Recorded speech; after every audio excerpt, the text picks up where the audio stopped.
खबरें भारत चीन तनाव से जुड़ी। चीन ने तिब्बत में क्यों बढ़ाई सैन्य ताकत, पहाड़ों पर चीन ने लगाई तोप। वहीं जो बाइडेन ने खुलकर किया भारत का समर्थन। भारत चीन तनाव से जुड़ी 9 बड़ी खबरें देखते हैं टॉप 9 भारत चीन टकराव।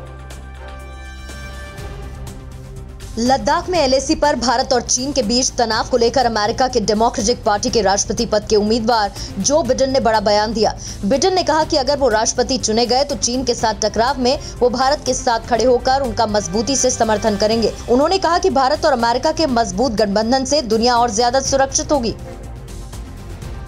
लद्दाख में एलएसी से अपनी सेना को पीछे करने में आनाकानी कर रहा है चीन। अब जबरदस्ती कब्जा किए तिब्बत में अपने सैन्य ताकत को मजबूत करने में लगा है। शुक्रवार को चीन के विदेश मंत्री वांग यी ने तिब्बत का दौरा किया। वांग यी ने यहां तिब्बत के सामाजिक और आर्थिक विकास को सुरक्षित रखते हुए आगे बढ़ाने की बात की।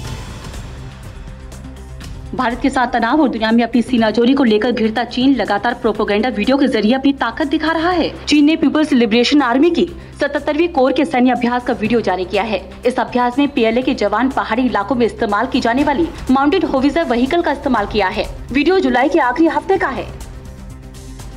भारत सरकार की इंपोर्ट नीति पर सख्ती का चीनी कंपनियों पर असर दिखना शुरू हो चुका है। स्मार्टफोन बनाने वाली Xiaomi और Oppo जैसी कंपनियों को क्वालिटी कंट्रोल एजेंसी से अप्रूवल मिलने में देरी का सामना करना पड़ रहा है। ब्यूरो ऑफ इंडियन स्टैंडर्ड जल्द एक पॉलिसी जारी करेगी जिससे चीन खराब क्वालिटी का सामान भारत नहीं भेज पाएगा।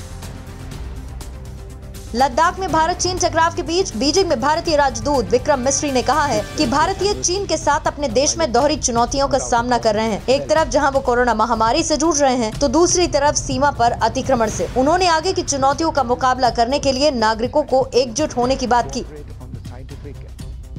ताइवान को लेकर अमेरिका और चीन में जंग जैसे हालात बढ़ने की आशंका बढ़ गई है। अमेरिका ने ताइवान को F-16 लड़ाकू विमान बेचने की डील पर मुहर लगा दी है। ताइवान को 90 F-16 लड़ाकू विमान मिलेंगे। ये सौदा करीब 10 साल में पूरा होगा। इस सौदे के बाद ताइवान को लेकर अमेरिका और चीन के बीच तनाव काफी बढ़ गया है। हाल ही में अमेरिका के स्वास्थ्य मंत्री ताइवान के दौरे पर गए थे।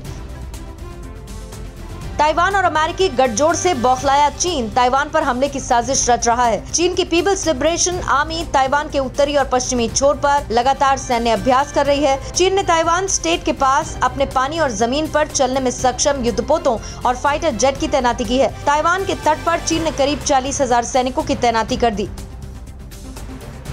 दक्षिण चीन सागर में अमेरिका और चीन के बीच हर दिन तनाव बढ़ता जा रहा है। अमेरिकी नेवी एयरक्राफ्ट ने दक्षिण चीन सागर में बड़े पैमाने पर सैन्य अभ्यास किया। ताइवान पर चीन की ओर से मंडराते खतरे को देखते हुए अमेरिका ने एयरक्राफ्ट कैरियर रोनाल्ड रीगन को भेजा है। अमेरिका दक्षिण चीन सागर पर चीन के दावे का विरोध करता आया है। ताइवान को हथियार देने और दक्षिण चीन सागर में अमेरिका के सैन्य अभ्यास को लेकर चीन ने कड़ा विरोध जताया है। चीन ने कहा कि अमेरिकी एयरक्राफ्ट कैरियर जितना ज्यादा दक्षिण चीन सागर में आकर चीन पर दबाव बनाते हैं, पीएलए को उनके खिलाफ तैयार करने में उतना ही प्रेरित करेगा। एक बार युद्ध शुरू होने के बाद ऐसी एयरक्राफ्ट कमजोर लक्ष्य बनने की संभावना है। न्यूज़ टॉप 9 रोज सुबह 7 बजे और शाम 7 बजे सिर्फ TV9 भारतवर्ष पर।